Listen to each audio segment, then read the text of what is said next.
more privileged than they realise. If they think about state schools, the one that probably comes to their mind is the Ridings, a reference to a school in West Yorkshire which was the subject of media contumely some years ago. If private education had retained some sense of a commitment to this country at large, then the terms of this debate would be different. Let me conclude. If we care about opportunity in the round, if we care for the general health of our economy and our society, to ensure that it will be, as it should be according to the normal distribution of intelligence, clogs to clogs in 3 generations, then the way private schools contribute to blocking downwards mobility has to be taken into account.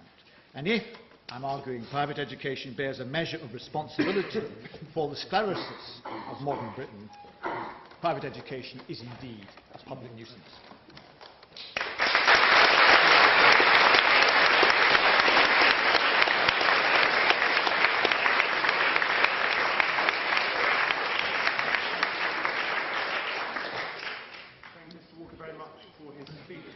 To close the case against the motion and tonight's debate, I'd like to call upon Mr. Jack Watson of Emmanuel College.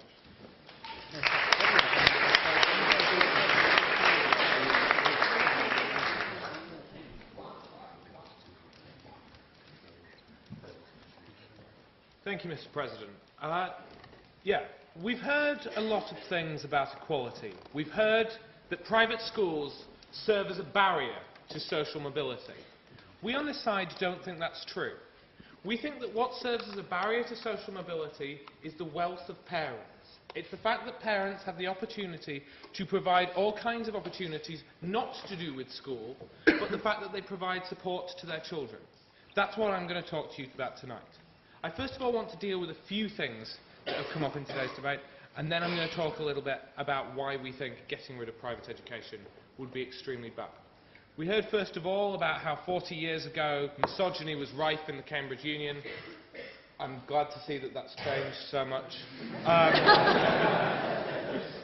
We then heard that everyone who's going to a private school is rich and powerful. But we've said that that's not true. We've shown you the example of the plumber who is not rich and powerful, who sends his children to a private school. We've heard the example of the admiral who sends his children. My school fees were paid by the government. We then heard about Finland, and we've heard about how in Finland schools do better. Will we say that that's because in Finland there is a social democratic consensus that people are prepared to pay more for other people than is true in this country? We think that's a fact of life. We think it's probably not to do with the fact that it's dark, but it may be. Of course it is. But first of all, I want to look at something that I've heard that I think... No thanks. That I think is quite offensive. And that's the idea that children from private schools don't deserve to be here. That it's the fact of their institution that means they get to good jobs, that means they get to good universities. I don't think that's true. I think the reason that children from private schools are here is because they have worked extremely hard for it. I think the reason that they are here is because they have been given opportunities and they have chosen to take those opportunities. I think you should be slightly wary of your rhetoric at the moment, which is seeming to extend the same principle that basically the opposition's case is based on. That education is all about one-upmanship and getting one over on someone else. I mean, I think it's actually important. I'll bear that in mind. All right? And then we heard that education is different to all other things that you can buy for your children. We didn't really hear why. We just heard that all civilized countries believe it. Countries like the United States. We think, first of all, if you're going to hold the United States up as an example of a civilized country, you're already into difficulty. But we think, secondly, this is a far better way for people to spend their money. We think it's much better for parents to spend their money to give their children opportunities than to spend it on other things. On that point. No thanks. No thank you. Pardon? It's a splinter group. Right. Okay, so what do I want to talk about? Why should children have to suffer because the state sector isn't good enough? We absolutely accept that certain children are trapped within this system. We think that's just a fact of life. But why should every child have to suffer? We think that if you can provide some kind of opportunity to get out of that system, we think the state should allow that. No thanks. But it doesn't. We think if the state could provide education for everybody that was acceptable and that was fantastic, we think there would be no need for private education. There would be no need for independent schools. No, thank you.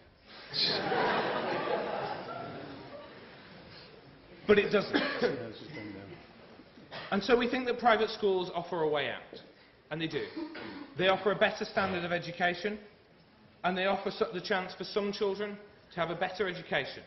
We think that education provides the tools for people to be socially mobile, and I'm going to come on to why actually if we got rid of this kind of system... no thanks. I'm going to come on to why we think that actually if we abolish this system it would lead to less social mobility. But we think that when you have the ability to speak foreign languages, when you have the ability to play the didgeridoo or whatever we heard there, we think that that improves you as a person. We think that that means you are able to live a better life. And we think it's completely personal, but we think if there is a general raising in the standard of education, we have a better society. We think if certain people, if everybody learns more, that's great, but even if only some people learn more, we think that's quite helpful. I'll take you. Okay, so you talked about how... Thank you very much. When you want to rescue a minority of people from that problem system, why then did you decide that the membership of that minority that you were going to take on the basis of wealth, rather than the wealth?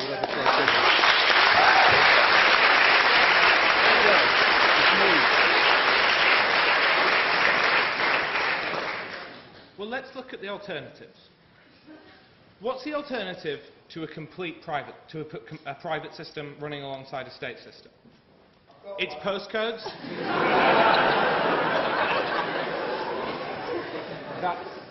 That's grand.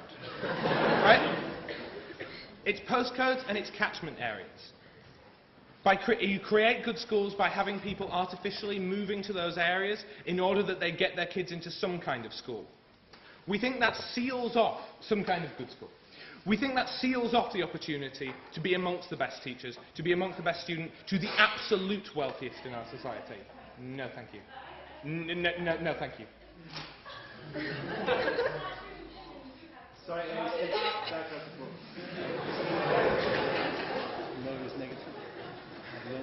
we think you close the good schools off to only the very rich, because it means that the very rich are the only ones who are mobile enough to be able to buy houses in the nicest areas. It means that it necessitates, and this is the example I'll give, it means that it necessitates institutions like Teach First to go into these schools. We think that the fact that Teach First exists demonstrates that there is a problem within the state sector. It demonstrates that within certain schools and within certain catchment areas, people have no way out. We think that private schools provide a way out of it. Thank you. Yes.